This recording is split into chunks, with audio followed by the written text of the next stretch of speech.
यदृच्छया चोपपन्नं स्वर्गद्वारमपावृतं पार्थ लभन्ते युद्धमिदृशम् यदृच्छया चोपपन्नं स्वर्गद्वारमपावृतं सुखिनः क्षत्रियाः पार्थ लभन्ते युद्धमिदृशम्।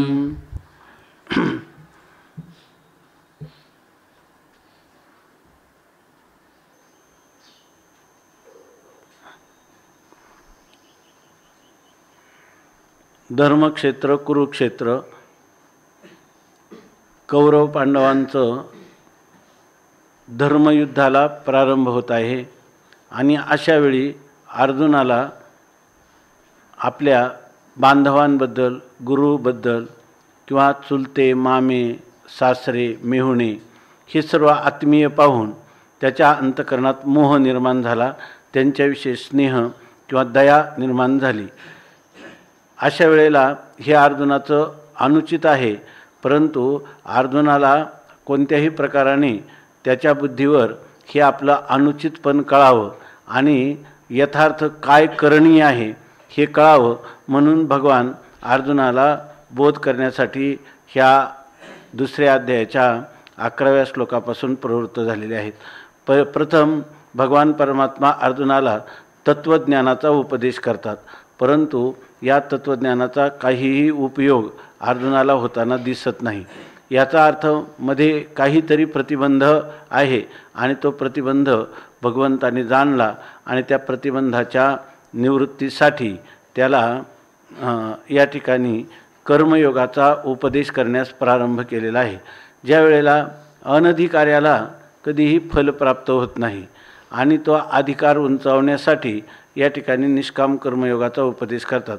काल आपण एक वेगळ्या अंगाने चिंतन केलं की अर्जुनाला पहिल्यांदा तत्त्वज्ञान सांगून तत्त्वज्ञान झालेलं आहे, परंतु तत्त्वज्ञान झाले याचा अर्थ त्याचा साधारण मोह जो सगळ्यात प्राणीमात्रांना मी देह आहे असं वाटत असतं, देहसंबंधी माझे आहेत असं वाटत असतं आणि याचं कारण काय असतं, त्यांना मी कोण आहे या प्रश्नाचं उत्तर मिळालेलं नसतं। म्हणून या ठिकाणी जर कोणी त्यांना त्यांच्या स्वरूपाचा परिचय करून दिला की तू साक्षात सच्चिदानंदाद्वय ब्रह्म आहेस, तर अहम ब्रह्मास्मी अशा वृत्तीनं त्यांच्या अज्ञानाचा नाश होतो आणि अज्ञान कार्याचा बाध होतो आणि त्यांना हे तत्त्वज्ञान झाल्या क्षणी किंवा ह्या तत्त्वज्ञानाच्या अव्यवहित उत्तर क्षणी त्यांना मी असंग निर्विकार ब्रह्म आहे अशाच प्रकारचा जो बोध होतो, त्या बोधाचं फल त्यांना जीवनमुक्त अवस्था प्राप्त होते। पण अर्जुनाला असं झाल्याचं दिसत नाही। यासाठी स्वामी महाराज सांगायचे की जे वाघिणीचं दूध असतं ते वाघिणीचं दूध कुठं फक्त चांदीच्या किंवा सुवर्णाच्या पात्रात थांबतं, ते जर मातीच्या भांड्यात ठेवलं तर ते भांडं फुटून बाहेर निघतं। त्याप्रमाणे अनधिकारी पुरुषाला केलेला हा उपदेश त्याच्या अंतकरणामध्ये स्थिर रूपाने राहू शकत नाही। जरी हा उपदेश केला आणि जर कोणाला त्याचं ज्ञान झालं तर त्या पुरुषाला तैसे मोक्ष देईल ज्ञान येथ किरण आहे आण परितेचे थारे ऐसे मन शुद्ध व्हावे। या ज्ञानाने मोक्ष होतो।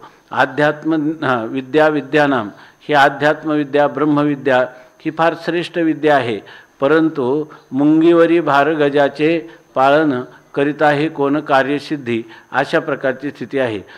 अधिकार तैसा करू उपदेश साहे ओझे त्यास तेची द्यावे। याप्रमाणे भगवंताने अर्जुनाला हा उपदेश केला, परंतु त्याचं फल निष्प्रतिबंध आनंदानुभूती होत नाही।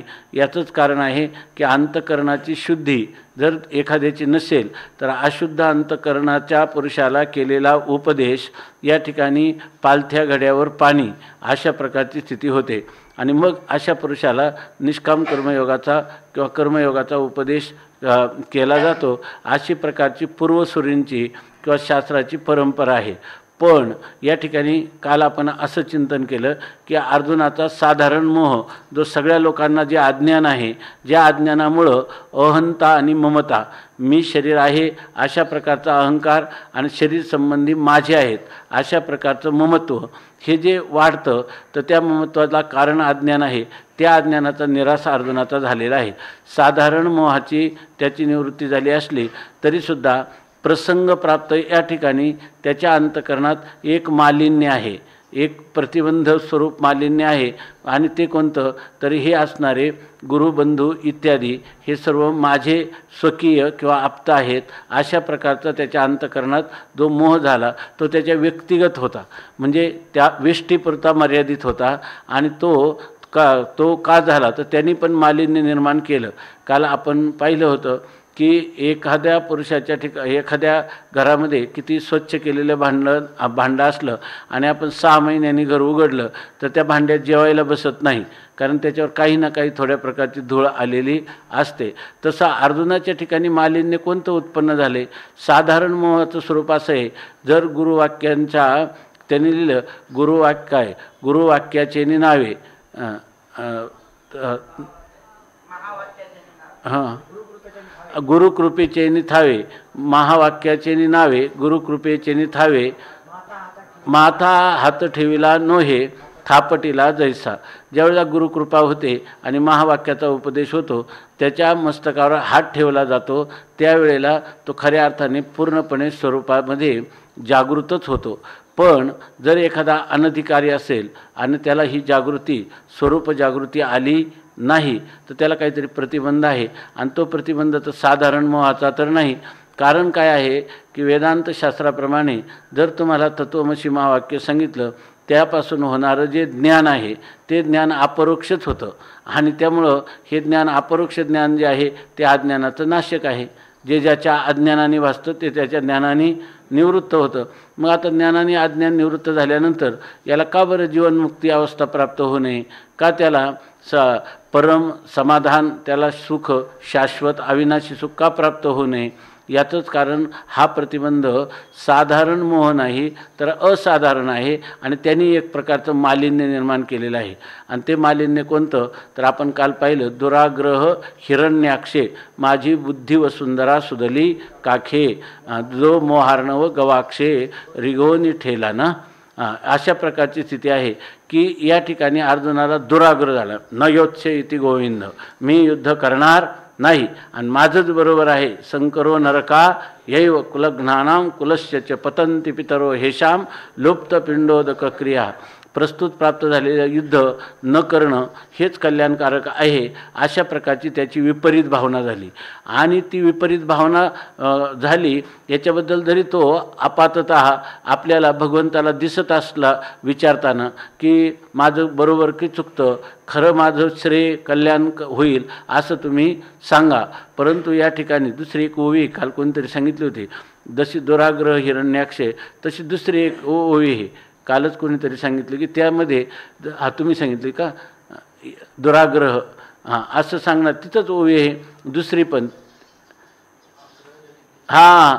मिया आग्रह जळी दिदली होती बुडी, साचची तू जवळी काढी येरवी, साचची तू जवळी काढी येरवी. ऐशिया अहंकाराचे वाढी, मी आग्रह जळी दिदली होती बुडी, सांगची तू जवळी काढी कवन माते. भगवान 11व्या अध्यायामध्ये अर्जुन आपला पर्वचा देतो, मी ह्या दुराग्रह माझा आग्रह रूपी मोठ्या खोल पाण्यामध्ये मी बुडी दिली, पण तू तिथं जवळ होता म्हणून तू मला बाहेर काढलं, नाहीतर माझं काय झालं असतं. म्हणजे याचा अर्थ अर्जुनाला आत्तापर्यंत आपला दोष कोणता होता? विपर्यात दुराग्रह. म्हणजे आपल्याला विपरीत भावना झाली आणि तीच बरोबर आहे असा आग्रह धरला. आणि त्यामुळं मी ते म्हणतो की या ठिकाणी मृगजळाचा पाण्याने तहान भागवण्याचा मी प्रयत्न होतो. मृगजळाच्या रोहिणी पित. या ठिकाणी मला तहान लागली होती, मला सुखाच्या प्राप्ती दुःखाची निवृत्ती याची इच्छा होती, पण शोधत कुठं होतं? ती ताण भागवत कुठं होतं? मृगजळाच्या पाण्यात. साचची तू जवळ, चांगची तू जवळी, चांगली गोष्ट झाली, तू जवळ होता पण मला तो या ठिकाणी काढलं. आणि कोणता? आग्रह जळी. आग्रह रूपी पाण्यामध्ये मी, दुराग्रह रूपी पाण्यामध्ये मी बुडालेलो होतो. किंवा जसा तो हिरण्याक्ष जो आहे तो पृथ्वी रसातळाला घेऊन गेला होता, तसा हा दुराग्रह जो माणसाच्या अंतःकरणात आहे तो दुराग्रहच माणसाचं आपला आत्मसुख हिरावून त्याला अधोगतीला नेत असतो. ही गोष्ट मला कळाली 11व्या अध्यायात म्हणतो. स्वामी महाराज सांगायचे की 11व्या अध्यायातसुद्धा अर्जुनाला खरं जर आग्रह सुटलाय असं नाही. आग्रह सुटल्यावर काय आहे, एकदा मनुष्याचं समाधान झाल्यावर ना प्रश्न ना उत्तर, अर्जुनाच्या प्रश्नोत्तर चालूच आहेत की नाही पुढेही. याचा अर्थ खरा 18व्या अध्यायात जेव्हा तो म्हणतो ना काय की नष्टो महास्मृतिर्लब्धा त्वत्प्रसादान मयाच्युत स्थितोस्मी गत संदेहा करिष्ये वचनम तव. दुसऱ्या अध्यायात काय म्हणतो, दुसऱ्या अध्यायात असंच म्हणतो काय, पहिल्या याच्यामध्ये अर्जुन दुसऱ्या आपल्या 11व्या अध्यायामध्ये म्हणतो, 11व्या अध्याय मदनुग्रहाय परमम गुह्यम अध्यात्म संज्ञितम यत्त्वयोक्तम वचस्तेन मोहोयम विगतो मम. माझा सगळा मोह निघून गेला आणि तू मला ज्ञानाचा उपदेश केला. मग 11व्या अध्यायातच गीता संपायला पाहिजे होती की नाही. 18व्या अध्यायात पुन्हा करिष्ये वचनम तव असं कशाला म्हणावं लागतं. याचा अर्थ तोपर्यंत या अर्जुनाच्या मनात अनेक प्रकारचं शंकाजाल होतच.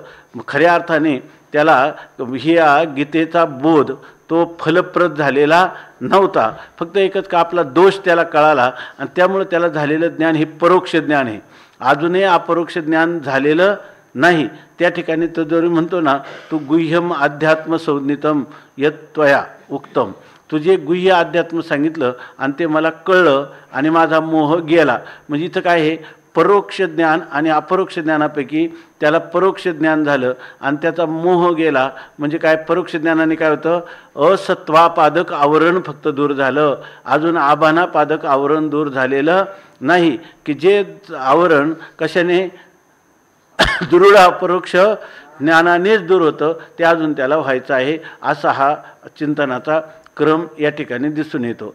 तेव्हा अर्जुनाला ही गोष्ट जेव्हा भगवंतांनी सांगितली तरी अर्जुनाच्या बुद्धीवर ही आरूढ झाली नाही. म्हणून हीच मालिन्य हे दुराग्रह विपर्य हेच मालिन्य. आणि याने फक्त काय झालं, कारण काय झालं, त्याला कोणती दुर्बुद्धी झाली की ज्या दुर्बुद्धीमध्ये धर्मयुद्ध असताना ते अधर्मयुद्ध आहे असं वाटलं आणि ते करणं आवश्यक असताना ते न करणं हे उचित आहे असं त्याला वाटलं. हाच त्याचा विपर्य दुराग्रह आणि हेच बुद्धीचं त्याच्या झालेलं मालिन्य.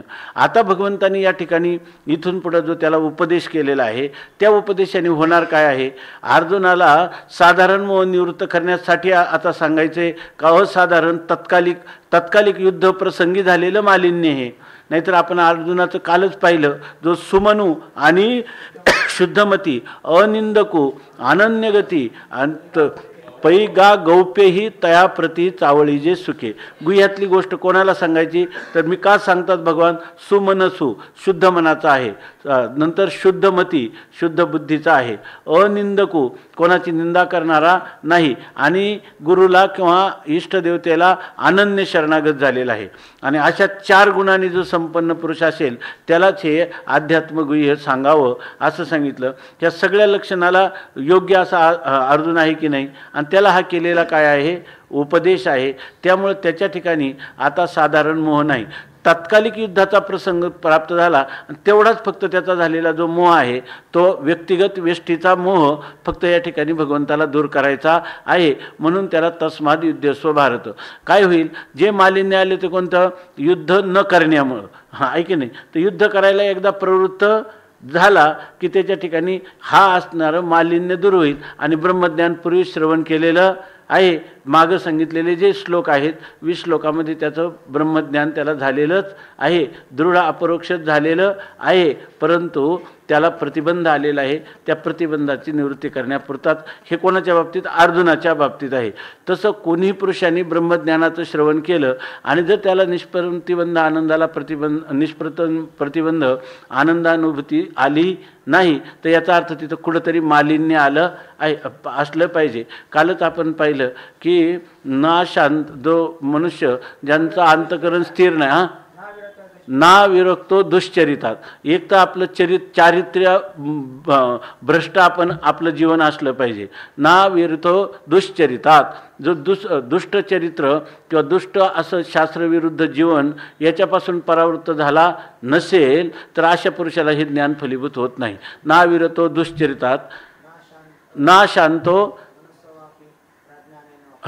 ना शांत मनसो. आणि ज्याचं मन अशांत असतं म्हणजे ज्याच्या ठिकाणी मनाचा किंवा इंद्रियांचा निग्रह नाही, ज्याचे इंद्रियांच्या पाठीमागं मन धावतं आणि इंद्रिय विषयांच्या पाठीमागं धावत राहतात, त्यावेळेला कोणताही पुरुष जरी त्या किती ज्ञान श्रवण करत असेल तरी त्याला त्या ज्ञानाची अनुभूती आनंद रूपाने येत नाही. अशा प्रकारची ते. असा तरी अर्जुन होता का? असाही अर्जुन नव्हता. तरीसुद्धा त्याचं असमाधान मात्र आहे. याचं कारण कोणतं आहे? असमाधान आहे म्हणजे चित्ताची एकाग्रता भंग झालेली आहे. कशामुळं भंग झालेली आहे? ह्या युद्धाच्या प्रसंगामुळं. तेव्हा जर हा युद्ध करायला प्रवृत्त झाला तर याची असणारी हे मालिन्य तत्काल निवृत्त होईल आणि पुन्हा त्याला बोध न करता देखील तो आपल्या मूळ स्वरूपाला प्राप्त होईल. अशा प्रकारची ही योजना भगवंताची आहे. म्हणून भगवान त्याला हा कर्मयोगाचं विवरण करण्यासाठी इथं प्रवृत्त झालेले आहेत.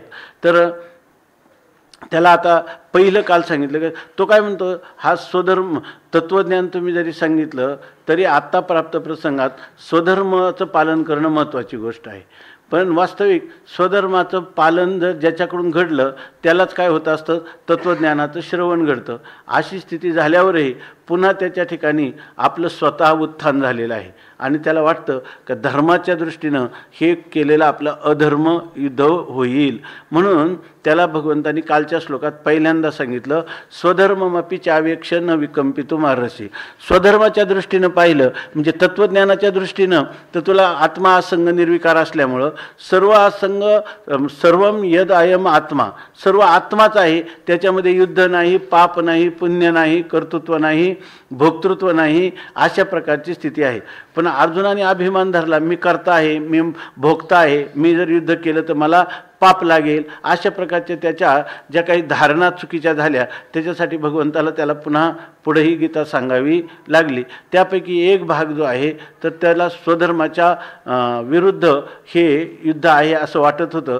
तर भगवान सांगतात स्वधर्मम अपि चावेक्ष.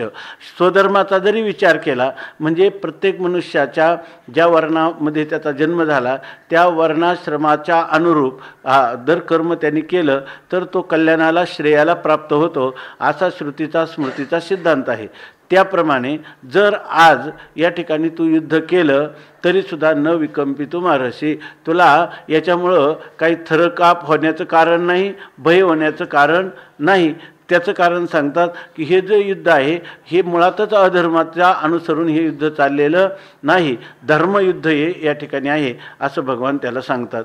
आणि उलट त्याला असं सांगतात की तुला जे श्रेय पाहिजे, तुझं जे आत्यंतिक कल्याण तुला पाहिजे ते धर्म्याधी युद्धात श्रेयोन्यत क्षत्रियस्य न विद्यते. तो क्षत्रियाला धर्माला अनुसरून युद्ध करणं याच्यापेक्षा दुसरं जगामध्ये कोणतंही कल्याणकारक, मंगलकारक किंवा मोक्षप्रापक असं दुसरं कोणतंही साधन नाही. या ठिकाणी अर्जुन क्षत्रिय म्हणून क्षत्रियाच्या दृष्टीनं युद्ध प्राप्त झाले. ते काय सर्व तसंच मनुष्याला कोणी मनुष्य ज्या वर्णाश्रमामध्ये असेल त्या वर्णाश्रमाच्या अनुसरून जी जी काही कर्तव्य वेदाने सांगितलेली असतील त्या जसं वयाच्या मानाने पुरुष, स्त्री, ब्राह्मण, क्षत्रिय, वैश्य, शूद्र, ब्रह्मचर्य किंवा गृहस्थ, वानप्रस्थ, संन्यासी प्रत्येकाला वेगवेगळी कर्म सांगितलेली आहेत.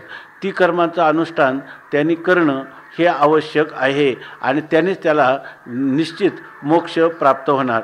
गीता वारंवार सांगते, स्वे स्वे कर्मण्याभिरतः संसिद्धिं लभते नरः स्वकर्मनिरतः सिद्धिं यथा विंदती तच्छृणु. कर्मण्येवाधिकारस्ते मा फलेषु कदाचन. मा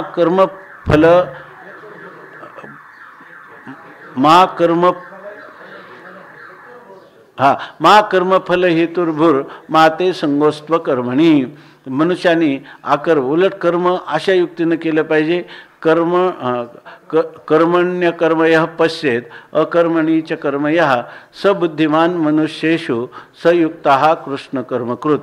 किंवा यतः प्रवृत्तिर्भूतानां येन सर्वमिदं ततं स्वकर्मणा तमभ्यर्च सिद्धिं विंदती मानवाः. जर मनुष्याला सिद्धी मोक्षसिद्धी प्राप्त करायची असेल तर त्यांनी काय केलं पाहिजे? ईश्वरार्पण बुद्धीनं कर्म केलंच पाहिजे असं शास्त्राचं सांगणं आहे. म्हणून भगवंतांनी पहिल्यांदा त्याला हे धर्मयुद्ध आहे असं सांगितलं. आणि आता भगवान त्याला काही करून अर्जुन युद्धाकडे प्रवृत्त झाला पाहिजे, नाही तर त्याला हे आत्मज्ञानाचा केलेला उपदेश आता फलीभूत होत नाही असं पाहून भगवान त्याला वेगवेगळ्या अंगाने वेगवेगळ्या पैलूतून त्याला सांगतात. त्यापैकी आता सांगतात यदृच्छया च उपपन्नम स्वर्गद्वारम अपावृतम सुखिनः क्षत्रियाः पार्थ लभन्ते युद्धम ईदृशम. यदृच्छया म्हणजे आपोआप कोणत्याही प्रकारचे प्रयत्न न करता च उपपन्नम प्राप्त झालेलं स्वर्गद्वारम जणू काही स्वर्गाचं दरवाजा, आणि तो कसा अपावृतम म्हणजे उघडलेला स्वर्गाचा दरवाजा. आता हे जे तुला युद्ध प्राप्त झाले ते युद्ध प्राप्त तुझ्या प्रयत्नाने प्राप्त झाले नाही. त्याला एक प्रसंग प्राप्त झाला की कौरव आणि पांडव ह्या दोघांमध्ये त्याचा 12 वर्षाचा वनवास 1 वर्षाचा अज्ञातवास सर्व भोगल्यानंतरही ते जेव्हा आपल्या पैतृक संपत्तीची वितरण योग्य व्हावं म्हणून अधिकार असल्यामुळं त्या राज्य आम्हाला मिळावं अशी याचना करतात. त्यावेळेला ती त्यांची धर्माला अनुसरूनच आहे की नाही आहे. पण हा दुर्योधन सांगतो का सुईच्या टोकावर मिळणारी सुद्धा माती इतकी तुला देता येणार नाही. अशा वेळेला श्रीकृष्ण परमात्म्यांनी तिथं मध्यस्थी करण्याचा प्रयत्न केला तरीसुद्धा त्याचा विचार झाला नाही. म्हणून शेवटी भगवंतांनी किंवा त्या ठिकाणी असणाऱ्या अनेक ऋषीमुनींनी त्यांना युधिष्ठिराला सांगितलं की हे धर्माचा विजय होणं यत्र काय यत्र धर्म तत जया यतः का येतो धर्म. ज्या ठिकाणी धर्म आहे त्या ठिकाणी विजय प्राप्त होत असतो. तो धर्माचाच नेहमी विजय होतो. तुमचं धर्माला अनुसरून युद्ध आहे म्हणून युद्ध करा. याचा अर्थ धर्माला अनुसरूनच युद्ध होतं. परंतु तरीसुद्धा हे लोकांनी न मानल्यामुळं हे युद्ध त्यांना करणं प्राप्त झालं. अशा प्रकारची स्थिती आहे. म्हणजे हे युद्ध कोणतं युद्ध आहे? धर्मयुद्धच आहे. मग हे धर्मयुद्ध अर्जुनाने काही धनाच्या लोभाने ओढून घेतले का? कीर्तीच्या लोभाने? काही नाही. हे शास्त्राने सांगितलेले एक परम कर्तव्य म्हणून तो युद्धाला प्रवृत्त झालेला आहे. तेव्हा या ठिकाणी सांगतात की हे युद्ध काय तुझ्या प्रयत्नाने प्राप्त केलं नाही. यदृच्छया आणि यदृच्छयाच उपपन्नम सहजच ते प्राप्त झालेलं आहे. आणि स्वर्गद्वारम असं युद्ध नाही की हे युद्ध केल्यानंतर कधी पाप लागणार आहे. हे उलट स्वर्गाचं दार आहे आणि ते कसं आहे पुन्हा उघडं आहे.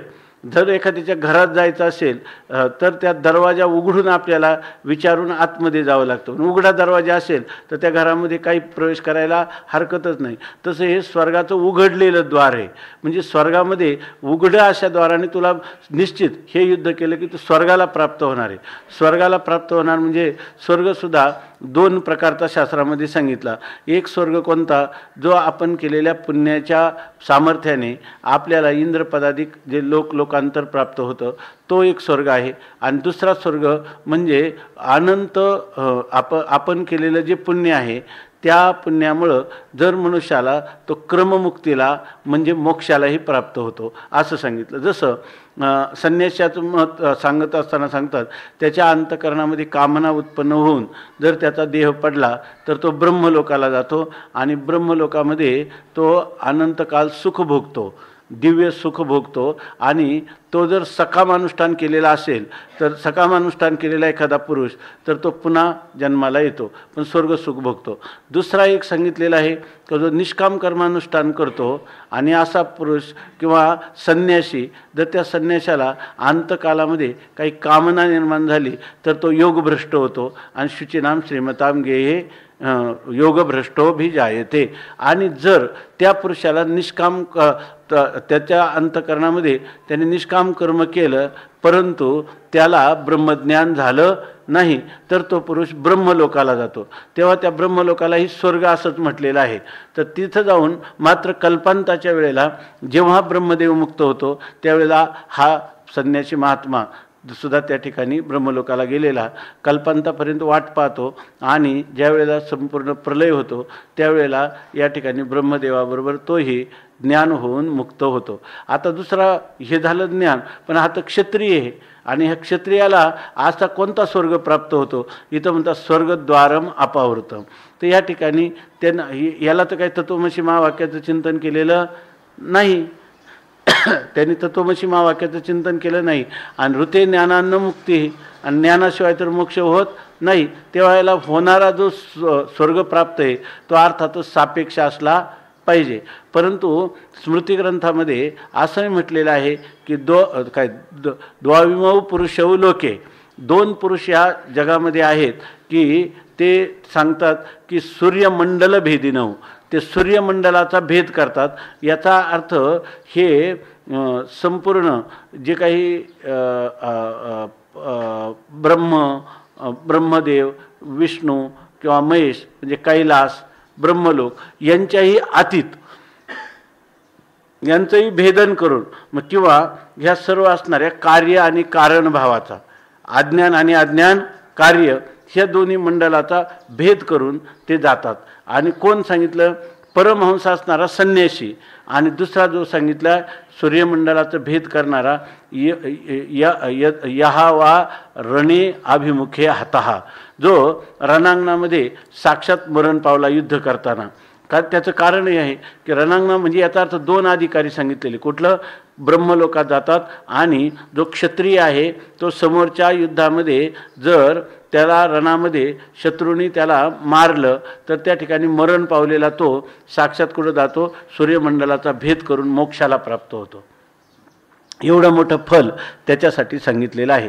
म्हणून भगवान म्हणतात की स्वर्गद्वारम अपावृतम, उघडा असलेलं हे स्वर्गाचा तुला दरवाजा आहे असं सांगतात.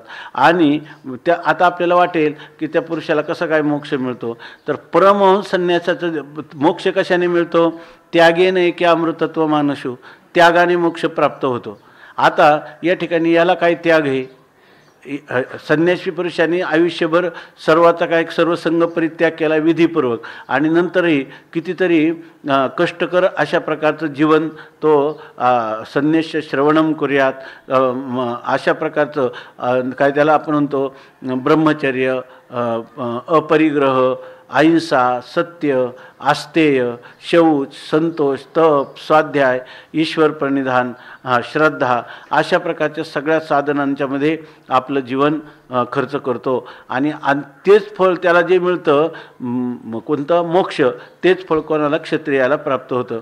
त्याचा काशिकानंदांनी बराच विचार केला की ते म्हणतात की असं कसं मिळेल? हा मनुष्य तर एकदम साधारणपणाने क्षत्रियाचं जीवन जगत असताना कोणते? शौर्यम तेजो धृतिर्दाक्षम युद्धे चाप्य पलायनम दानम ईश्वर भावश्च क्षात्रम कर्म स्वभावजम, असा असणारा हा पुरुष आणि याला मोक्षाला कसा प्राप्त होतो?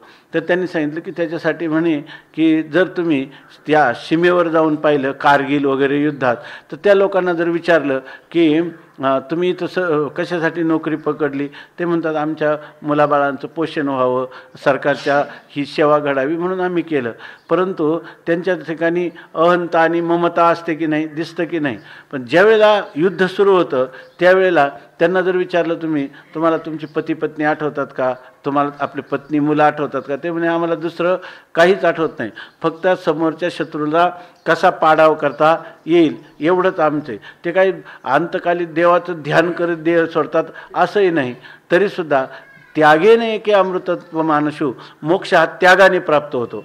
ते सर्वात मोठं कोण आहे माणसाला? प्राणप्रिय आहे, पण त्या प्राणावरही ते उदार झालेले असतात. म्हणजे परमहंस संन्यासाचं जे वैराग्य आहे तेच वैराग्य त्यांच्या ठिकाणी. आणि त्यांना जर म्हटलं की तुम्हाला तुमच्या जवळच्या नातेवाईकांची, तुमचे धन वगैरे याची आठवण होते का, तर ते म्हणतात की आम्हाला हे कसं काय येईल, आमच्या समोर फक्त काय आता युद्धनीती आहे, दुसरं आमच्या समोर काही नाही, आम्हाला मुलाबाळांचं सुद्धा स्मरण नाही. उलट आम्ही रस्त्याने जाताना ते सांगतात, जर कुठे एखादं मंदिर दिसलं आणि आम्ही आता युद्धाची कारवाई करायची तर आम्ही आमचा खिस्सा सगळा त्या मंदिराच्या दानपेटीत करतो. कारण आता काय करायचं याचं, आम्हाला धनाचं महत्त्व वाटत नाही, पुत्रेशना नाही, दारेशना नाही, लोकेशना नाही. आणि येशनात्रयाचा त्याग करणाऱ्या पुरुषालाच काय प्राप्त होतो? मोक्ष प्राप्त होतो. म्हणून या ठिकाणी यांना मोक्ष प्राप्त होतो. अशा प्रकारची शास्त्राची काय आहेत? वचन आहेत. आणि हा दरवाजा तुला कसा आहे? पुन्हा स्वर्गद्वारम अपावृतम, उघडलेला दरवाजा आहे. अरे गोष्ट कोणती आहे की ते सांगतात सुखिना हा क्षत्रिय हा पार्थ लभंते युद्धमिदृशम. या ठिकाणी आपल्याला जे काही सुखिना हा क्षत्रिय हा, जे सुखिना म्हणजे अत्यंत भाग्यवान, सदैवी असे जे क्षत्रिय आहेत त्यांनाच ईदृशम अशा प्रकारचं युद्धम लभते, त्यांना अशा प्रकारचं युद्ध प्राप्त होतं की जे युद्ध तुला प्राप्त झाले. हे युद्ध केलं तर तू नरकाला जाणार नाही, हे तुला अनायासे प्राप्त झालेले युद्ध आहे. हा स्वर्गाचा उघडलेला दरवाजा आहे आणि तू अत्यंत भाग्यवान आहेस की अशा प्रकारचे युद्ध करण्याला तुला अवसर प्राप्त झालेला आहे. म्हणजे जर बारकाईने विचार करा की या ठिकाणी हे झालं अर्जुनाला, पण अर्जुनम निमित्तीकृत्य आह श्री भगवान वासुदेवा. अर्जुनाच्या निमित्ताने तुम्हाला आम्हाला सांगतो, म्हणजे आपण ज्या वर्णाश्रमात जन्माला आलो तेव्हा ज्याला प्राप्त झालो, तर आपल्याला आपल्या जीवनाचं कल्याण करायचं असेल तर आपल्याला वर्णाश्रम धर्माचं पालन केलं पाहिजे. आणि हा आपल्याला स्वर्गाचा उघडलेला दरवाजे आहे. आणि ते जर खूपच आपण तंतोतंत केलं तर त्या ठिकाणी हा तर स्वर्ग प्राप्त होईलच होईल, पण आपल्याला कोणता मोक्ष रूपी स्वर्ग तो सुद्धा आपल्याला म्हणजे सविशेष स्वर्ग पण प्राप्त होऊ शकतो आपल्या अंतःकरणात इहलोकातल्या किंवा परलोकातल्या सुखाच्या कामना असतील तर. आणि त्या कामना नसल्या तरी आपण जर स्वधर्माचं पालन करीत असो केवळ वेदाची आज्ञा म्हणून, तर आपल्याला जो निर्विशेष मोक्ष तोही ब्रह्मदेवाबरोबर कल्पांताला आपल्याला ब्रह्मज्ञान होऊनच त्या उपासकाला जसा निर्गुणोपासकाला प्राप्त होतो तसाच ह्या पुरुषाला देखील प्राप्त होईल असं भगवंताचं सांगण्याचं अभिप्राय आहे. आता या ठिकाणी माऊली म्हणतात, अर्जुना झुंज देखे आताचे हे हो का जे दैव तुमचे की निधान सकळ धर्माचे प्रगटले असे. बघा अर्जुना, हे अर्जुना, आताचे झुंज देखे, आता हे जे प्राप्त झालेले झुंज म्हणजे युद्ध आहे, हे युद्ध तू पहा म्हणजे तू आता युद्ध सोडून काय उडी घातली खाली उडी घातली खाला रथवनिया असाच राहन. आता हे कोण कोण कसं युद्ध करतात हे पहा शब्दाचा अर्थ विचार कर. म्हणजे युद्ध तुलाच करायचं आहे तर तू आता ह्या युद्धासंबंधाने विचार कर. हे हो का जे दैव तुमचे, हे हो म्हणजे हे हो, हे जे युद्ध प्राप्त झालेलं आहे ना, या ठिकाणी हे युद्ध नाही, तुमचे दैव, हे तुमचं भाग्य या ठिकाणी फल देण्याला सन्मुख झालेलं आहे. म्हणजे याच्याकडे युद्ध म्हणजे असं तू पाहू नको, तर हे माझं भाग्य उदयाला आलेलं आहे असं तू पहा. की अथवा निधान सकळ धर्माचे प्रगटले असे. ते म्हणतात सकळ धर्माचे निधान, सगळ्या धर्माचं म्हणजे इथं प्रवृत्ती लक्षणात्मक धर्म, निवृत्ती लक्षणात्मक धर्म किंवा स्वधर्म पालन, हे वर्णाश्रम धर्माचं पालन किंवा संपूर्ण जगताच्या कल्याणाला जो प्राप्त करून देतो त्या धर्माचं कारण म्हणा, किंवा ऐहिक आणि पारलौकिक सुखाला प्राप्त करून देणाऱ्या धर्माचं पालन, हे सगळं सकळ धर्माचे निधान. सगळ्याच धर्मांचा हा निधान म्हणजे ठेवा. आणि तो ठेवा कसा असतो? आपल्या जमिनीच्या खाली गाडलेला असतो तसा नाही, हा प्रगटले असे. हा जो ठेवा आहे प्रगट झालेला आहे, म्हणजे युद्ध करण्याचा अवसर किंवा अत्यंत पावन प्रसंग तुझ्या जीवनामध्ये आता प्रगट झालेला आहे असं सांगतात. हा संग्राम काय म्हणिपे की स्वर्गूची येणे रूपे मूर्त का प्रतापे उदो केला. ते म्हणतात याला काय हा संग्रामू वनिपे काय, याला काय युद्ध म्हणावं. भगवान याच्याकडे पाहतच नाही. म्हणजे अर्जुनाला केवळ युद्धाला प्रवृत्त करणं हे भगवंताचं मुख्य कर्तव्य नाही. भगवान अर्जुनाला हे प्रसंग प्राप्त युद्धापासून परान्मुख होतो तर युद्धाकडं प्रवृत्त करतात. पण खरं कर्तव्य कोणतं आहे, त्याला मोक्ष प्राप्त करून देण्यासाठी भगवंताचा हा उपदेश आहे. प्रसंगाने युद्धाचा प्रसंग आहे म्हणून त्या ठिकाणी तो नाही करत म्हणून कर सांगितलं. परंतु गीतेचा उद्देश कुरु हे सांगण्यात तात्पर्य नाही. तो अमुक कर आणि अमुक करू नको हे सांगण्यासाठी गीता नाही. गीता काय आहे, तू कोण आहेस, आय, मी कोण आहे हे सांगण्यासाठी गीता प्रवृत्त झाली. आणि म्हणून आत्तापर्यंत त्याला तू कोण आहेस हे सांगितलं की नाही. 30व्या श्लोकापर्यंत एवढीच गोष्ट 11व्या श्लोकापासून सांगितली. आता हा प्रसंग आहे म्हणून त्याला कुरु असं म्हणतात. नाही तर कुरु सांगण्यात तात्पर्य नाही. म्हणजे कर्माने मोक्ष प्राप्त होतो हे सांगण्यात तात्पर्य नाही. तर मोक्ष हा ज्ञानानेच प्राप्त होतो. परंतु प्रसंगता हे बोलतात. हा संग्राम काय म्हणिपे, हा संग्राम म्हणिपे काय, याला युद्ध म्हणायचे का. म्हणजे त्या आपण जे कर्तव्य करतो ना त्या कर्तव्याला फक्त हे वर्णाश्रम धर्माप्रमाणे आलेले म्हणून करायचे असं एवढं त्याच्याकडे पाहू नये. हा संग्राम काय म्हणिपे की स्वर्गोची येणे रूपे, ह्या रूपाने आपल्या पुढे कोण आलेला आहे, स्वर्गच प्राप्त झालेला आहे. त्याच्याही पुढे जाऊन सांगतात मूर्त का प्रतापे उदो केला. हे म्हणतात प्रताप म्हणजे जो शौर्य पराक्रम वीर्य त्यांनी काय केलेलं आहे, प्रतापे मूर्त उदो केला. या प्रतापाने या ठिकाणी मूर्त रूपाने म्हणजे मूर्तिमान जो शौर्य आहे ते या रूपाने प्रगट झालं. म्हणजे आपल्या अंतःकरणात जेवढ्या सुप्त अशा शक्ती असतात त्या आपल्या स्वधर्म कर्माचं आचरण करण्याच्या निमित्ताने प्रगट होण्याचा हा प्रसंग किंवा हे भाग्य आपल्याला प्राप्त झाले. म्हणजे काय आहे, हे गीता ही का म्हणून आपण तिला माता म्हणतो, तर संपूर्ण मानवजात सुखी कशी राहील.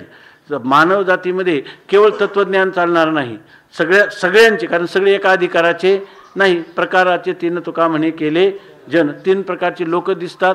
म्हणून या ठिकाणी केवळ तत्त्वज्ञान चालणार नाही, केवळ कर्म नाही, केवळ उपासना नाही, तर जसे जसे लोक असतील तर त्या सर्वच लोकांना त्यांच्या अधिकारानुरूप उपदेश करून सर्व समाजामध्ये एक प्रकारे नांदा सौख्य भरे आपण जसं म्हणतो अशा प्रकारचं ह्या उपदेशाची रीती आहे. म्हणून ते म्हणतात की या ठिकाणी तुला तुझं वीर्य शौर्य पराक्रम हा मूर्तिमान करण्याचा हा प्रसंग प्राप्त झाला आहे. ते मूर्तिमान प्रताप या ठिकाणी प्रगटला आहे, म्हणजे या ठिकाणी उदित झालेला आहे. ना तरी गुणाचेनी पती करे आरतीचेनी पडी भरे, हे कीर्तीची स्वयंवरे आली तुझं. याच्यामध्ये दुसरी एक गोष्ट आहे, जो मनुष्य आहे ना आपल्या धर्माचं म्हणजे आपल्या स्वधर्माचं जर यथायोग्य पालन करील तर अशा पुरुषाला जगामध्ये कीर्ती प्राप्त होत असते. त्यांनी नको म्हटलं तर ती कीर्ती जशा पूर्वीच्या राजकन्यांचं स्वयंवर होत असेल. म्हणजे त्यांना कोणता राजपुत्र आपल्याला पती म्हणून निवडायचा आहे याचा त्यांना अधिकार होता. आणि जर एखादा गुणवान असेल, जसं रुक्मिणी स्वयंवर आपण पाहिलं, त्याच्यामध्ये रुक्मिणी माता भगवंताची इच्छा असो की नसो आणि तिच्यासाठी जगातले कितीतरी, आता हे कोणते त्याचं नाव काय, शिशुपालादी पुंड्र, हे अनेक जणांची इच्छा होती, परंतु तिनं कोणाच्या गळ्यात माळ घातली, कोणाला वरलं, भगवान श्रीकृष्ण परमात्म्याला वरलं. इतकंच नाही तर राक्षसी विधीनं हा विवाह झाला, पण तिनं काही जरी झालं तरी मला पती हा भगवानच पाहिजे असं सांगितलं. तसं या ठिकाणी कीर्ती हे स्वयंवरे आली तुझं, ही कीर्ती स्वतः होऊन तुला वरण्यासाठी आली. माणसाने कीर्तीच्या पाठीमागं लागू नये. वाऱ्या हाती माप चाले सज्जनाचे, कीर्तिमुख त्याचे नारायण. तसं म्हणतात ही कीर्ती तुला मिळवायची नाही, ही कीर्तीसुद्धा काय आहे, स्वतः तुला वरण्यासाठी, तुझा अंगीकार करण्यासाठी आलेली आहे. आणि कशामुळं, त्या कीर्तीचं काय असतं, गुणाचेनी पती करे. ती काय आहे, कीर्तिरूपी लक्ष्मी. आणि ही कोणावर आसक्त आहे, तर गुणाचेनी पडीभरे. तिचा सर्वात पडीभर म्हणजे लुब्ध ती कोणावर होते, गुणाचेनी, गुणांच्या ठिकाणी पडीभर म्हणजे तिला अतिशय लुब्ध आहे. म्हणजे तुझं जीवन जे आहे ना स्वधर्माचरण करणाऱ्याचं जे जीवन आहे ते काय आहे, सद्गुणांनी संपन्न आहे. आणि स्वधर्माचरण करणं हेच खरं साद्गुण्याचं संपन्नता आहे. म्हणून या ठिकाणी सांगतात, गुणाचेनी पती करे, तुझ्या गुणावर लुब्ध होते. आणि आरतीचेनी पडी भरे, आणि तिला काय आरतीच्या पडीवर म्हणजे तिला अत्यंत उत्कंठा विशेष, म्हणजे तिला सारखं कीर्तीला वाटत असतं.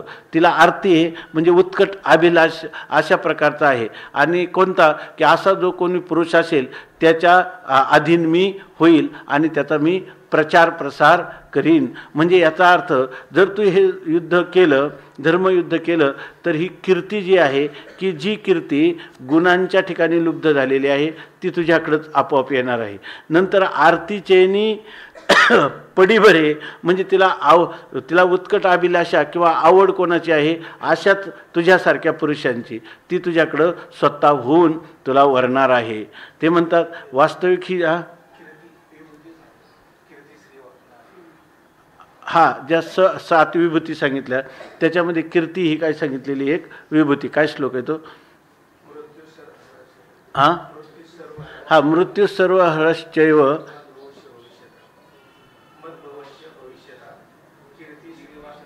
कीर्ती श्रीवाक्च नारीनाम स्मृतिर्मेधा धृती क्षमा. ह्या 7 ज्या विभूती आहेत तर ह्या सगळ्या विभूती तुझ्याजवळ येतील. क्षत्रिये बहुत पुण्य कीजे तई झुंजाईशे लाहिजे, जैसे मार्गे जाता आडळीजे चिंता मनीषी. म्हणतात क्षत्रिय बहुत पुण्य केजे, क्षत्रियाने जर खूपच महान पुण्य केलं तई झुंजाईशे लाहिजे, तर त्याला अशा प्रकारचं धर्मयुद्ध करण्याचा प्रसंग प्राप्त होतो. काही लोक आयुष्यभर मिलिटरीत राहतात, रिटायरही होतात, पण त्यांना हा प्रसंगच आला नाही. म्हणजे काय त्यांच्या काळात युद्धच झालं नाही, तर त्याला होईल का काही. म्हणून म्हणतात की क्षत्रिय बहुत पुण्य कीजे तई झुंजाईशे लाहिजे, तेव्हा अशा प्रकारचं युद्ध प्राप्त होतं. कसं म्हणतात, जैसे मार्गे जाता आडळीजे चिंता मनीषी. तसा एखादा मनुष्य मार्गाने जात असला आपल्या रस्त्यावर आणि चिंतामणीशी आडळीजे, त्याला काय चिंतामणी त्याला लागला आणि तिथं काय झाला, आडखळला आणि पडला, आहे की नाही. मग आता त्याचं भाग्य आहे का तो ठेच लागली. त्याने लिहिलं की एक मनुष्य रस्त्याने चालला आणि त्याला काय वाटलं की आता जोराची ठेच लागली. ठेच लागल्यावर त्याला वाटलं कशाची ठेच लागली पाहू तरी. खाली पाहिलं तर त्याचा अंगठाच तुटून पडला होता तिथं. आता किती दुःख व्हायला पाहिजे. तेवढ्यात त्याला कशाला लागलं, पण अंगठा तुटून पडला, ठेच कशाला लागली. तेवढ्यात त्याला चिंतामणी दिसला. आता चिंतामणी दे चिंतिलिया आरता. आपल्या जीवनामधलं आता कितीतरी एक अंगठा गेला, पण दारिद्र्य कायमचं गेलं की नाही, त्याला आयुष्यभर दारिद्र्य राहिलं नाही. तसं ह्या स्वधर्म कर्माचं आचरण करताना थोडेसे क्लेश झाले तरी पुन्हा पुढचा मार्ग जो आहे, पुन्हा त्याची कायमची ही जी दारिद्र्य आहे, कर्मदारिद्र्य, हे त्याचं कायमचं संपवून जातं. म्हणजे काय म्हणतात, हे करताना सुरुवातीला काय आहे, ह्या मूळचा सगळा अध्यात्म मार्गच असा आहे का ज्याच्यामध्ये सुरुवातीला क्लेश आहे पण नंतर काय आहे, सुख आहे. काय सांगतात, यत्तदग्रे विषमिव. सुरुवातीला विषाप्रमाणे आहे, परिणामे अमृतोपमम, पण त्याचा परिणाम काय आहे, अमृतासारखा. आणि ह्या अध्यात्माला सोडून जेवढं जीवन आहे त्याच्यामध्ये सुरुवातीला काय आहे, नाही, सुरुवातीला ते काय आहे, अमृताप्रमाणे वाटतं, पण नंतर परिणामी विषमीव. आणि परिणामी हे राजसुख जे आहे त्याचा परिणाम काय होतो, परिणाम दुःखकारक आहे आणि त्याचा आरंभ कसा आहे, सुखकारक आहे, पण दुःखकारक परिणाम आहे. आणि एक आणखीन एक सुख आहे, कोणतं, तामस सुख आहे. ते यदग्रे चानुबंधेच सुखम मोहनमात्मना निद्रालस्य प्रमादोत्थम तत्तामसम उदाहृतम. झोपेत सुख नाही का, तमोगुणाचं सुख आहे. आळसात नाही का सुख, आळसातही सुख आहे. आणि प्रमाद करण्यात सुख नाही का, प्रमादातही सुख आहे. पण कसं आहे, त्याचं कोणाला तरी त्याचं कल्याण झालं, त्याला काय म्हणतो आपण, निरतिशय आनंद प्राप्त झाला, असं आहे का कोणाला. रजोगुणाला तरी सुरुवातीला सुख आहे, याला सुरुवातीलाही नाही आणि नंतरही नाही, कधीच सुख त्याला प्राप्त होत नाही, अशी स्थिती आहे. म्हणून म्हणतात ना, क्षत्रिय बहुत पुण्य कीजे, क्षत्रियाने खूप पुण्य केलं असेल तै ऐसे झुंज लाईजे, तर त्याला असं युद्ध प्राप्त होतं. जैसे मार्गे जाता आढळीजे चिंतामणीशी, ना तरी जांभया पसरे मुख, तेथ अवचटे पडे पियुख, तैसा संग्राम हा देख, पातला असे. ना तरी किंवा असं आता सध्याच्या काळात हे ना समाज जो आहे मूळ वेदाचं जे तत्त्वज्ञान आहे, वेदाची आचार पद्धती, वेदाची भावना पद्धती. आचार पद्धती म्हणजे वेद प्रतिपादित कर्म आणि भावना पद्धतीमध्ये वेद प्रतिपादित उपासना, आणि ज्ञान म्हणजे वेदाने प्रतिपादन केलेलं तत्त्वज्ञान म्हणजे बुद्धी. तर बुद्धी, भावना आणि आचार या सर्वांपासून इतकं दूर गेलेलो आपण आहेत. म्हणजे सगळं विश्व तर बिचारं अवैदिकच आहे, त्यांना वेदाचा परिचय नाही. पण वेदाचा खरा जो अधिकार आहे तो ज्या देशामध्ये ही यज्ञभूमी आहे असा भारत, त्या भारतामध्ये लोक दूर गेले त्याच्यापासून भरपूर. आता त्याच्याजवळ यायचं म्हटलं तर फारच कठीण काम आहे. आणि जर आपल्याला पुन्हा आपल्या मूळच्या धर्माचं ऐश्वर्य किंवा कर्म, उपासना आणि तत्त्वज्ञान यांचं ऐश्वर्य पुन्हा जर आपल्याला पूर्वीच्यासारखं संपादन करायचं असेल, त्याला पर्याय एकच आहे, गीतामयाचं चिंतन करणं, अर्थात आपल्या मराठी भाषेच्या दृष्टीनं भगवती ज्ञानेश्वरीचं चिंतन. ह्या चिंतनाने आपण पुन्हा आपल्या मूळ स्थानापर्यंत जाऊ शकतो. आणि तेच सांगतात की अर्जुना जो या परी जे विहित कर्म स्वय करे. अर्जुना जो आपल्याला वेदविहित कर्म जो स्वतः करतो तो मोक्षाच्या आईलद्वारी पैठा होय. तो मोक्षाच्या अलीकडच्या द्वारामध्येच काय होतो, मोक्ष स्वरूपाच्या ठिकाणी प्रविष्ट होतो. हा मोक्ष प्राप्त करण्यासाठी जरी आपल्याला पर आता वेदाध्ययन, कल्प, ज्योतिष, व्याकरणच्या वेद, स्मृती काही पाहिलं नाही, फक्त ज्ञानेश्वरीचं अनुसरण केलं आणि ज्ञानेश्वरी हा जीवन ग्रंथ केला तर माऊलीनं मागून घेतलंय, आणि ग्रंथोप जीवे विशेषी लोकी ये आणि दृष्टादृष्ट विजये होवाविजी. त्याला या जन्मातही दृष्ट सुख प्राप्त होईल, मरणोत्तरही स्वर्ग सुख प्राप्त होईल किंवा मरणोत्तर मोक्ष प्राप्त होईल. असं योग्यता किंवा असं सामर्थ्य, अलौकिक दिव्य सामर्थ्य या ग्रंथाच्या ठिकाणी आहे. फक्त इथल्या एका पदाचा मनुष्याने विचार करावा की या पदी ही ग्रंथच कसा आहे, ब्रह्मज्ञा काय ते हे माय ज्ञानेश्वरी आणि संत जना माहेश्वरी. संत लोकांच्यासाठी हे काही महान ईश्वरीय ज्ञान, जे ईश्वरीय ज्ञान, महान ईश्वरीय ज्ञान म्हणजे कोणतं वेद आहे की निश्चय निश्वसितम वेदा, ते वेदच ह्या ज्ञानेश्वरीच्या किंवा गीतेच्या रूपाने आला. उलट त्या वेदाचं काय झालं, त्या वेदाला माऊली म्हणतात थोडा कमीपणा होता. वेदाला कमीपणा होता कारण काय आहे, वेद संपन्न होय ठाई. तो वेद संपन्न आहे, श्रीमंत खूप आहे वेद, परंतु तो कृपणू ऐसा आन नाही. परंतु त्याला आम्ही म्हणतो तो फार चेंगट आहे, कुरपण आहे असं त्यांनी सांगितलं. कारण का तो कदरी ब्राह्मणासारखा अतिशय कसा आहे, कंजूस आहे, कृपण आहे. बरं का बरं म्हणे, जे कानी लागला ते हे वर्णाच्याची. तो म्हणतो का श्रीशूद्राशी आबोला धरिला तेने. श्रीशूद्रांसाठी वेद नाही, त्यांना घोकायचा अधिकार ठेवला नाही वेदाने स्वतः. आणि तो ब्राह्मण, क्षत्रिय आणि वैश्य या तीनच वर्णांना उपदेश करायला प्रवृत्त झाला.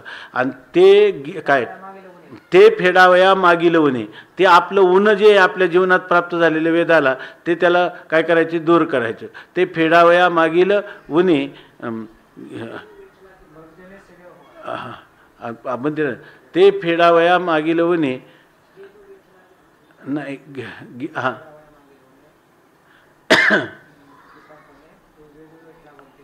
हां तर तो जो वेद आहे तो भलतेने सेव्य व्हावयाला. ज्याला वाटेल त्याला त्यांनी काय करायचं, ज्ञानेश्वरीकडं, गीतेकडं प्रवृत्त व्हायचं. म्हणून ते फेडावया हां तर ते पद राहत काहीतरी एक पद त्याला काय म्हणतो, एक चरण राहतो.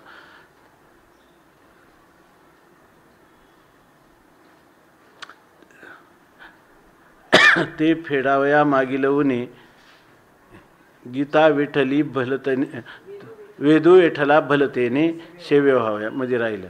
तर असं आहे की काय, ना तरी जांभया पसरे मुख, तेथ अवचटे पडे पियुख, तैसा संग्राम हा देख, पातला असे. भगवान म्हणतात, अजून अर्जुनाला सांगतात, ना तरी अथवा जांभया पसरे मुख. एका माणसाने जांभई देण्यासाठी तोंड वाचलं, जांभया पसरे मुख. आणि तेथ अवचटे पडे पियुक. म्हणजे आता त्याला काय अमृतासाठी त्याचं काही चाललं होतं का प्रयत्न? काहीच प्रयत्न नव्हते. त्यांनी जांभई देण्यासाठी तोंड पसरलं आणि तेथ अवचटे पडे पियुक, आणि त्याच्या यामध्ये काय पडायला लागलं? अमृत. आता इतकं भाग्य आहे का नाही त्याचं? ऐक, अमृतच त्याच्या तोंडामध्ये पडलं. त्याच्या तोंडामध्ये जसं ते कीर्तनात आपण ऐकतो ना बऱ्याच वेळेला, ज्या वेळेला झोप येते त्यावेळेला तो मनुष्य घोरत होता आणि तिथून कुत्रा गेला असं सांगितलं आहे की नाही? तसं नाही झालं त्याला. किती एकच प्रकार आहे की नाही? तर जांभईसाठी तोंड पसरलं आणि त्याला पियुक अवचटे पडे, त्याच्या तोंडात अमृत पडलं. तैसा संग्राम हा देख पातला असे. त्याप्रमाणे या ठिकाणी हा जो युद्ध आहे हे युद्ध आपल्याला, संग्राम म्हणजे युद्ध आपल्याला प्राप्त झालेले आहे. का काही प्रयत्न करावे लागले का? काहीच प्रयत्न न करता हा संग्राम तुला प्राप्त झालेला आहे. आता तो अर्जुन म्हणतो झालाय प्राप्त संग्राम, पण समजा नाही केलं तर काय होईल? आहे की नाही? केलं तर तुम्ही सांगता का स्वर्गाचा दरवाजा खुला आहे, आणि मग जर समजा आम्ही युद्ध नाही केलं, थोडक्यात काय, आम्ही आमच्या स्वधर्म कर्माचरण नाही केलं तर काय काय होणार आहे? आणि आमचा देह पडला तर काय होणार ते सांगतात. अथ चेत्वमिमं धर्म्यं संग्रामं न करिष्यसि ततः स्वधर्मं कीर्तिञ्च हित्वा पापमवाप्स्यसि. अथ चेत्वमिमं धर्म्यं संग्रामं न करिष्यसि ततः स्वधर्मं कीर्तिञ्च हित्वा पापमवाप्स्यसि. चेत्वमिमं धर्म्यं संग्रामं न करिष्यसि ततः स्वधर्म कीर्तिञ्च हित्वा पापमवाप्स्यसि. भगवान सांगतात अथ चेत त्वम इमं धर्म्यं संग्रामं न करिष्यसि ततः स्वधर्मं कीर्तिंच हित्वा पापम अवाप्स्यसि. म्हणजे असे वेदाच्या आज्ञेचं पालन केलंच पाहिजे. केलं तर पुण्य आहे, पण न केलं तर काय आहे? पाप आहे. अशा प्रकारची स्थिती आहे. म्हणून सांगतात अथ चेत. आणि या इथं उपर जर तू इमम धर्म्यम संग्रामम, हा धर्माला अनुसरून प्राप्त झालेला हा संग्राम म्हणजे युद्ध न करिष्यसि, जर तू अर्जुना करणार नाहीस, ततः तर त्याच्यानंतर म्हणजे न केल्यामुळं स्वधर्मम कीर्तींच हित्वा, तुला हे स्वधर्माचरणाचं फलपुण्य तेही मिळणार नाही, आणि पुन्हा कीर्तींच हित्वा, आणि तुला या लोकातही कीर्ती मिळणार नाही आणि मरणोत्तरही सद्गती मिळणार नाही. कारण धर्माचरणाने प्राप्त होणारा स्वर्ग तुला प्राप्त होणार नाही आणि ये लोकातही कीर्ती तुला प्राप्त होणार नाही. आपल्याला नेहमी बाकीच्या धर्माचे जे मोक्ष वगैरे ही तर दूरची गोष्ट आहे, पण नुसते माणसं ह्या जीवनामध्ये मला ये लोकातही समाधान असावं आणि मरणानंतरही समाधान असावं. मला भले माझ्या अंतःकरणात भोगेच्छा असतील, परंतु त्या जो पामर पुरुष आहे त्या पामर पुरुषाप्रमाणे माझ्या इच्छा पूर्ण होता कामा नये. शास्त्राने सांगितल्याप्रमाणेच मी आचरण करीन आणि त्याप्रमाणेच माझ्या ज्या मनोकामना आहे त्या पूर्ण करीन. मरणानंतरही तशाच प्रकारे शास्त्राचं सांगितलेलं आचरण मी या जीवनात करील. त्यामुळे इहलोकातही सुख मिळेल आणि परलोकातही सुख मिळेल. आणि धर्म त्यालाच म्हणतात यतो अभ्युदय निश्रेयस सिद्धे सहा धर्म, असं वैशेषिकांनी सांगितले. जर माणसाचं धर्मपालन व्यवस्थित होते, कोणाला विचारायचं? ते अखंडानंदांना विचारलं कशावरून? तर ते म्हणे जर तुला इथं समाधान वाटत असेल, जी कृती करताना तुला जर समाधान शांती वाटत असेल, समजायचं का हे धर्माचरण आहे. आणि जे कृत्य केल्याने तुझ्या अंतःकरणामध्ये चंचलता निर्माण होत असेल, पापवासना निर्माण होत असेल, अशांती निर्माण होत असेल, तर आता प्रत्येक वेळेला काय वेद घेऊन पाहायचं का? तर त्या ठिकाणी प्रमाणम अंतःकरण प्रवृत्तय, आपली अंतःकरण वृत्ती, आपला आतला आवाज त्याच्यासाठी पुरेसा आहे. त्यांनी सांगितलं की कोणतंही कृत्य करताना पहिल्यांदा आपल्या अंतःकरणामध्ये घंटा होत असते.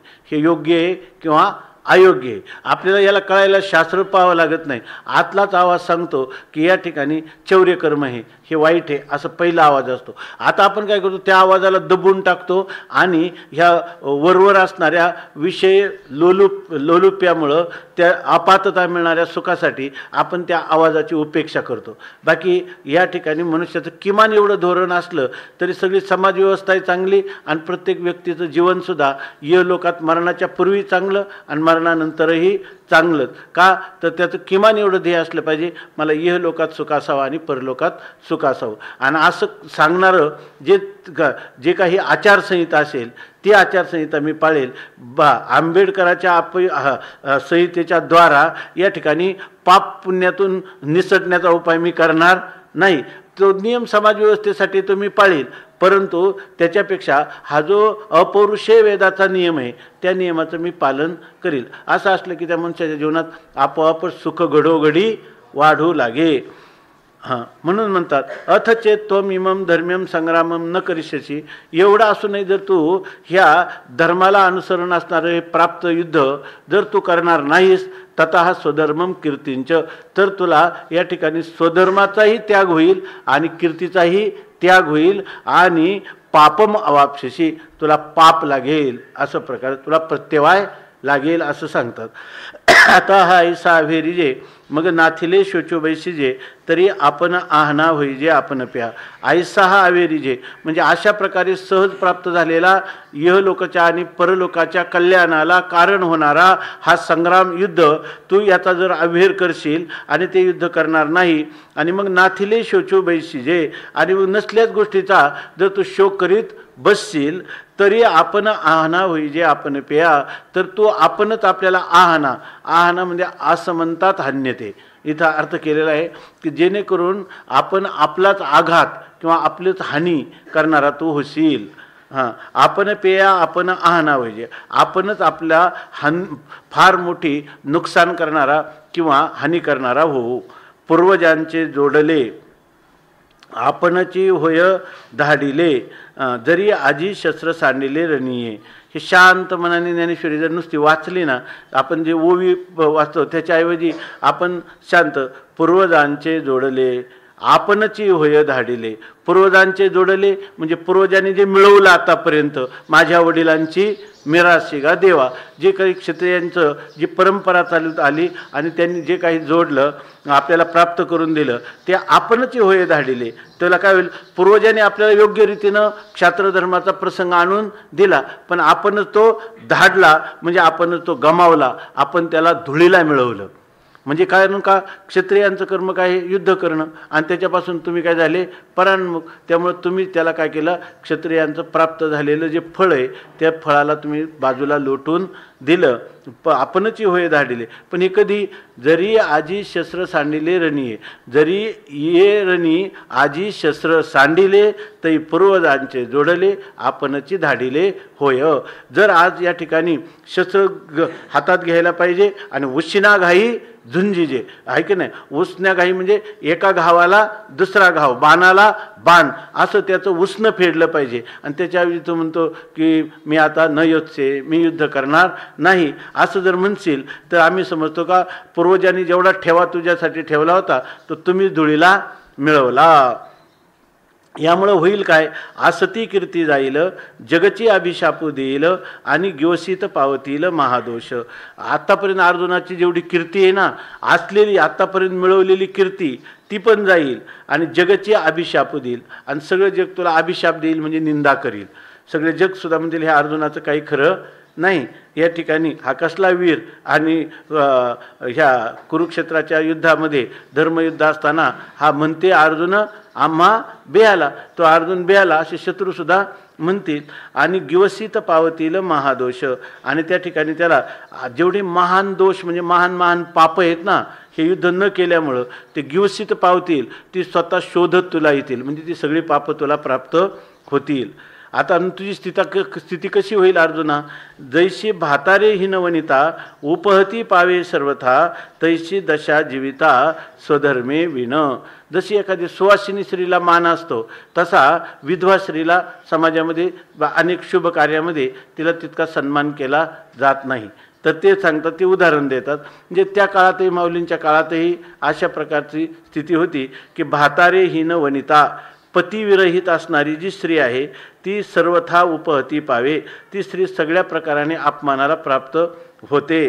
तैशी दशा जीविता स्वधर्मे विन, तसं स्वधर्मे विन जीविता तैशी दशा, स्वधर्म जर पालन केला नाही तर त्या विधवा स्त्रीप्रमाणे त्या पुरुषाला अपमानात्मक काय त्याला म्हणतो आपण अपमानित अशा प्रकारची स्थिती प्राप्त होते. ना तरी रणी शव सांडिजे ते चौमेरी गिधी विदारिजे तैसे स्वधर्महीना अभिभविजे महादोषी. आणि ते म्हणतात ना गिवसित पावतील महादोष. त्याला अनेक पातकं कशी लागतील, एकच प्रकारचं पातक नाही. एक करायला गेलं की त्याच्या पोटात त्याला अनेक पातकं येणार आहे. फक्त स्वधर्माचरणापासून च्युत झाला की पातकं त्याच्या पाठीमागं हात धुवून लागतील. कशी लागतील ते सांगतात. ना तरी अथवा रणी शवसांडीजे, रणी म्हणजे रणांगणामध्ये, शवसांडीजे म्हणजे एखादं प्रेत जे ते आपण टाकून दिलं रणांगणामध्ये, म्हणजे तो पडला तर जिथं पडला तिथंच ते प्रेत पडून राहिलं तर होतं काय, चौमेरी गिधी विदारिजे. चौमेरी म्हणजे चारही बाजूकडून कोण येतात. आता ते या चुके दोही ठाया तरी होय कृमीचा पुंजा, नाही काय सांगितलं, हे आगी माझी पडे आणि भस्म होऊनी उडे आणि झाले श्वाना वर पडे तरी ते विष्ठा. आता त्या ठिकाणी तर अग्नीमध्ये त्याचा विधी झाला नाही, ते पडून राहिलं. रणांगणामध्ये शवसांडीजे म्हणजे त्या ठिकाणी प्रेत पडलं. ते चौमेरी गिधी विदारिजे, चौमेरी म्हणजे चौकडून कोणाला प्रतिबंध का कोणत्या पक्षाला गिधी म्हणजे गिधाड. ते गिधाड कुणीकडून येईल की नाही त्याला, कारण त्याच्यावर गिधाडाचा अधिकार आहे. कोणी त्याला वाली नाही, त्याला कोणीच आता वाहिली नाही तर त्याचं काय होणार, विदारी जे म्हणजे त्या गिधाडं येणार आणि त्याला फाडून टाकणार. तैसे त्याप्रमाणे स्वधर्महीना अभिभविजे महादोषी. त्याप्रमाणे एखादा पुरुष जर स्वधर्महीन असेल, स्वधर्माचं पालन करणारा नसेल तर महादोषी अभिभविजे, जेवढे काही महान पातकं असतील ती सगळी पातकं त्याला अभिभूत करतात, म्हणजे त्याला जिंकतात. म्हणजे त्या पापांचा त्याच्यावर प्रभाव होतो. सगळ्या प्रकारच्या पापाचरण करण्यात त्याची प्रवृत्ती होते आणि त्या सगळ्या पापाची फलं अधोगती रूपाने पापरूपाने त्याला भोगावी लागतात. अशा प्रकारे भगवान अर्जुनाची समजूत घालतात. पुंडलिक वरदा हरी विठ्ठल.